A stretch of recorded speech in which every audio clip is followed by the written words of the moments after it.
wanu nolalikira kwama wanu imunokha khale nafe dzina lanu Mulungu mmodzi mwa atatu tupempha, Atate, Mwana na Mzimu Woyera. Amen.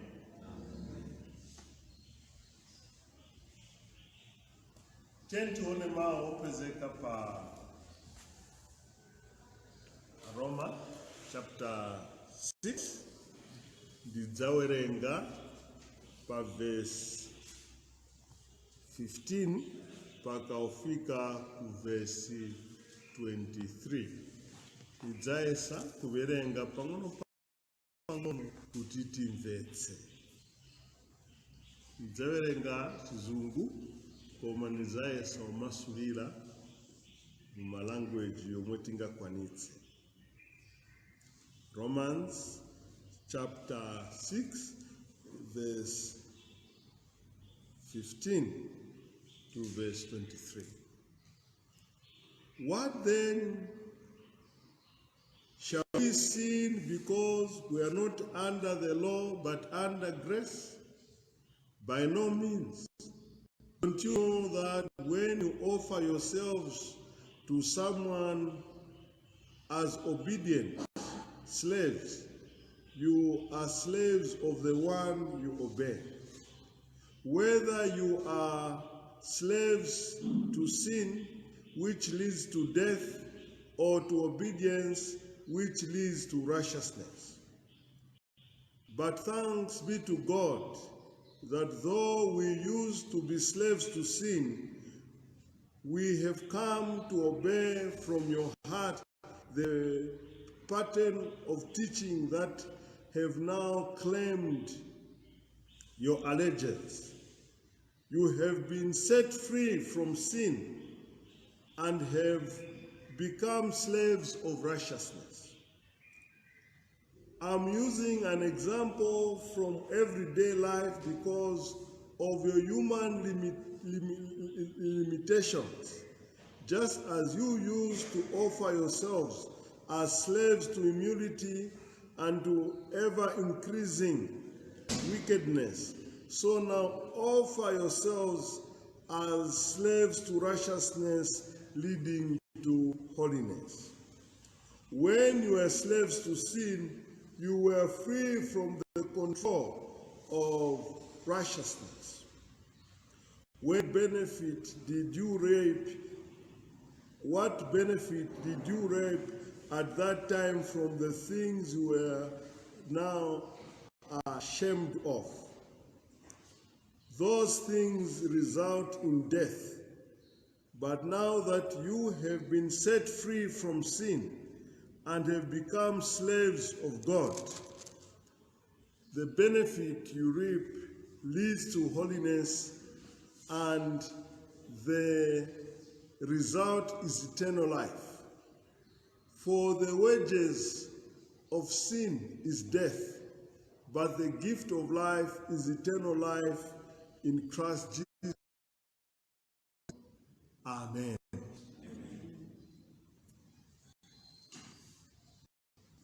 Nizafuna tione mawu opezeka kama 17. Check the door, my window is making noise, just clear it. But thanks be to God. Though you used to be slaves to sin, you have come to obey from your heart the pattern of teaching that has now claimed your allegiance. Verse 16. Don't you know that when you obey yourselves to someone obedient slaves, you are slaves of the one you obey?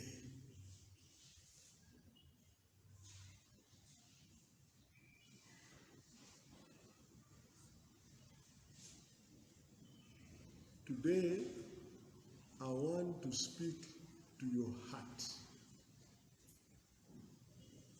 Nifuna kukamba na mtima wanu.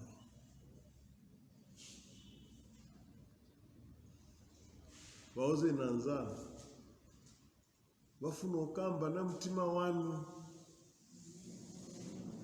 Yesu afuna okamba na mtima wanu.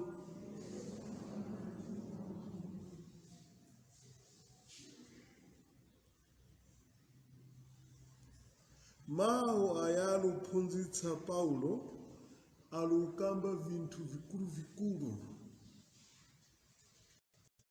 Alukamba vintu vikulu vikulu. Umvera mtima. Umvera mtima. Umvera mtima. Mtima wanu imwe ukumva nthawi zonse. There is nothing your heart does not obey. You are always obeying. Every day, parivina vumumumvera.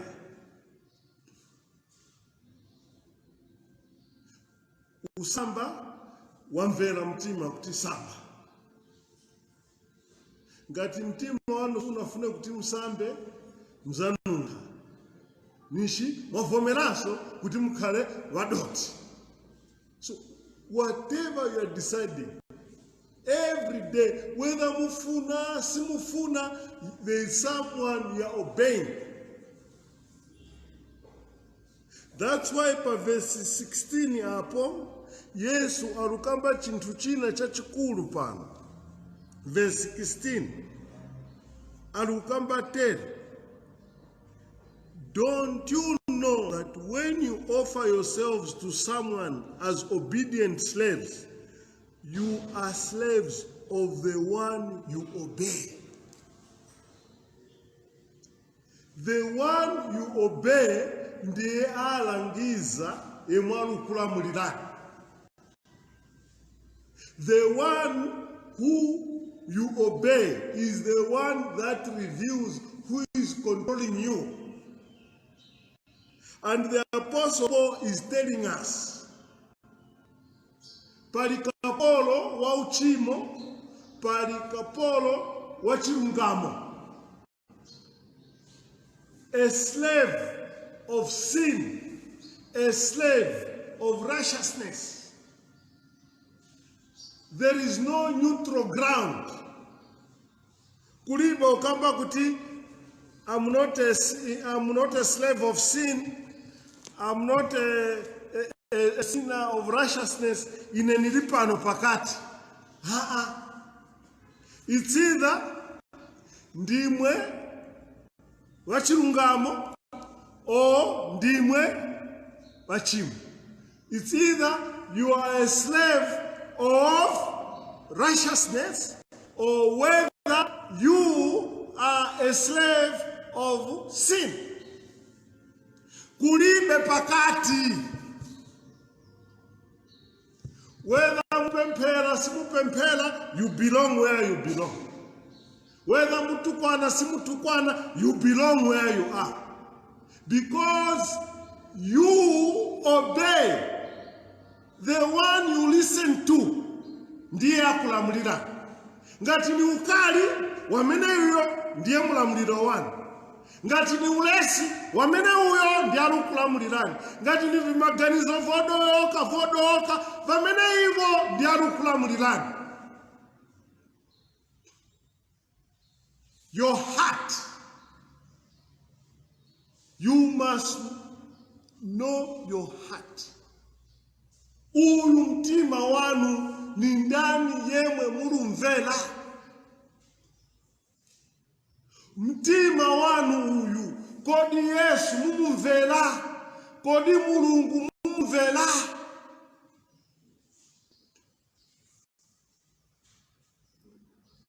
Whatever you do, you have your benefit. Ngati ndimwe machimo, muzalandira benefit ya machimo. Ngati ndimwe wachilungamo, muzalandira benefit ya chilungamo. If you are a slave of sin, you are going to reap sin. Ngati muchita chilungamo, you reap righteousness.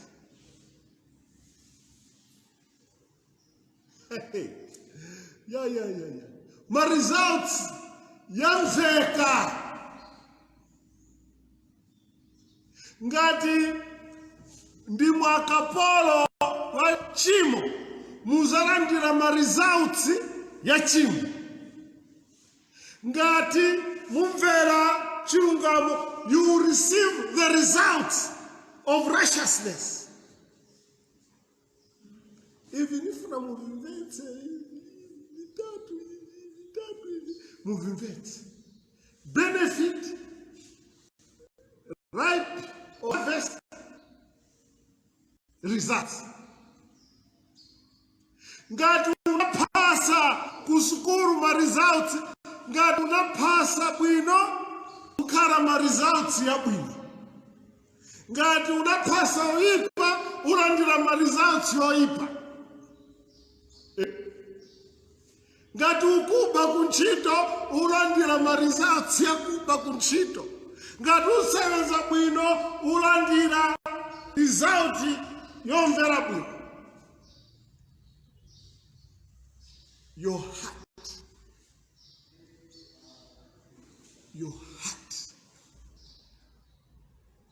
Need benefit. What benefit? What are you benefiting in your heart? What are you harvesting? What is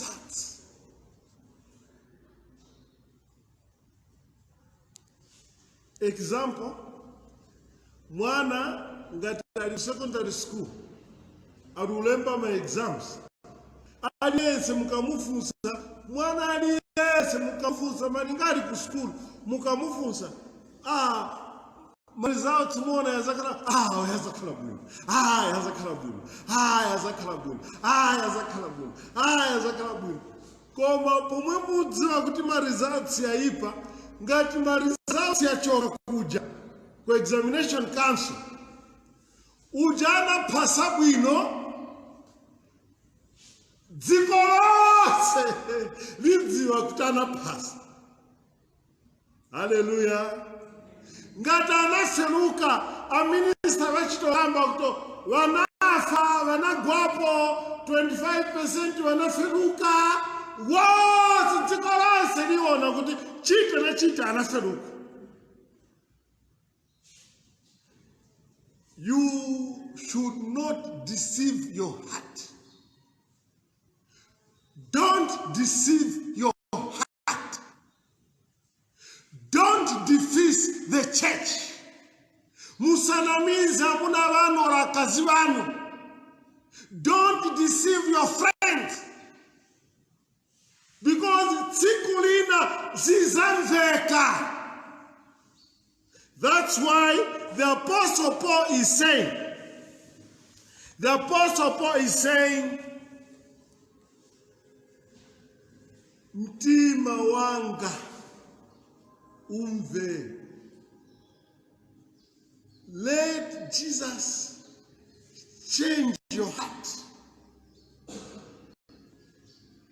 If you want benefits, if you want ripe, if you want results, good results, allow God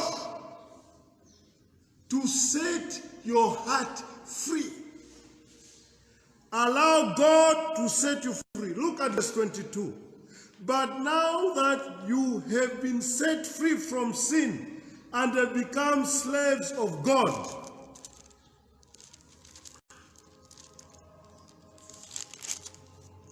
benefit your ripe leads to holiness and the results in eternal life.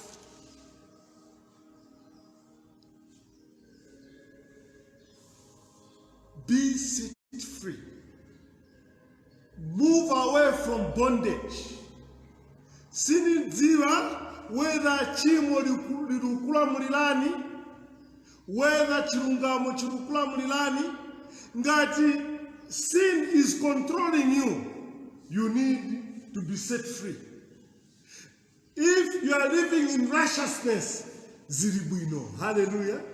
Ziribuino. But in the heart of your heart, zintu sizienda bwino. Ni time yopemphera kutambuya kumasuleni. Hallelujah. Sikantu ukhala mbusa. Sikantu ukhala mkulu wa mpingo. Sikantu ukhala mkwaya. Uvala umanyano. Ine naimba mkwaya naliwosa tembenuka. Ine naphunzitsa Sunday school naliwosa tembenuka. Utembenuka mtima nikuti mukhale kapolo wa chilungamo. If your mind there is righteousness, if there is love in your heart, there is holiness in your heart, zili bwino. Koma ngati vimba chimo ndipo vikulamulirani, vimaganizo voyipa ndipo vikulamulirani, uchimo ndipo lukulamulirani, you need to be free. Mumasuke. Tsiku lina imwe watu. Tsiku lina mudaima maso pa Mulungu. Mufuna simufuna. Tsiku lina mudaima pa maso pa Mulungu. Mudafika bwanji pa maso pa Mulungu. How are you going to face the face of God? With righteousness or sin in your heart?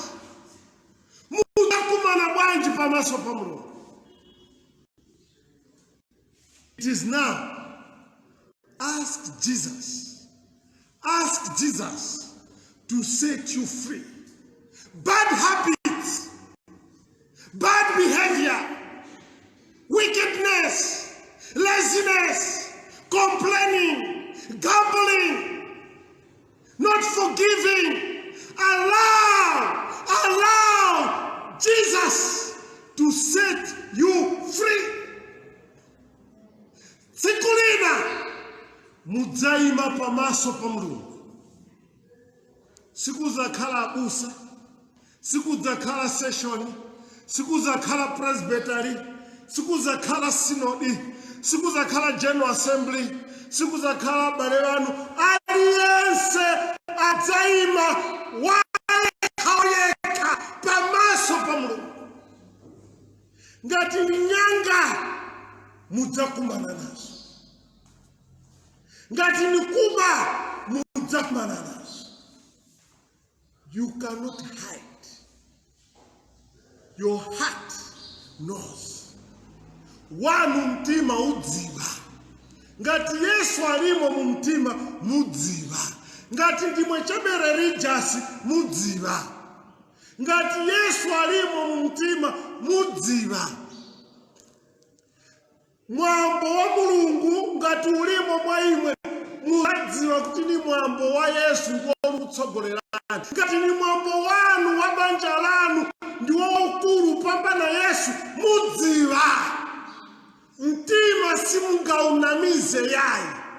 You cannot hide your heart, because your heart is in your heart and is before God. It's now, by God's grace, chaka chama wambuya kalola, nzaka 30 years pa ubusa.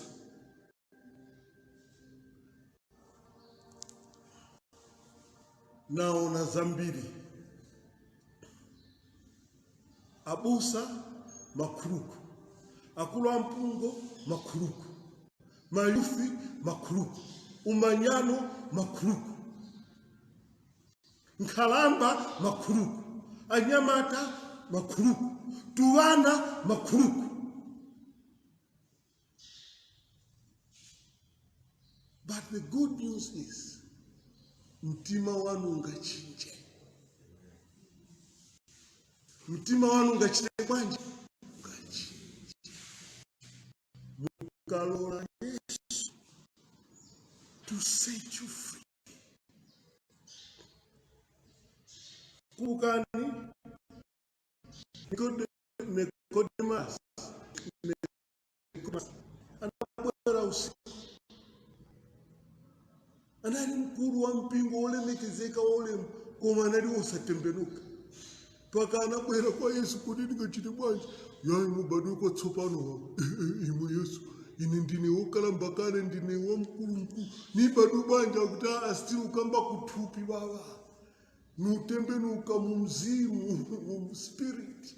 Kubadwa kwatsopano. Muntu akabadwa kwatsopano, muntu akakhala kapolo wachoonadi, offering sizavuta. Maliro siyazavuta. Upita kuchechi siku zavuta. Ndalama sizazaba. Lilime lake silidzanyoza olotukwa na wina. Achitira ulemu amuna wake. Achitira ulemu akazi wake. Achitira ulemu anzake. When your heart is free, the results will be there. The ripe will be there. The harvest will be there. The benefit will be there. This benefit, viamba tsopano.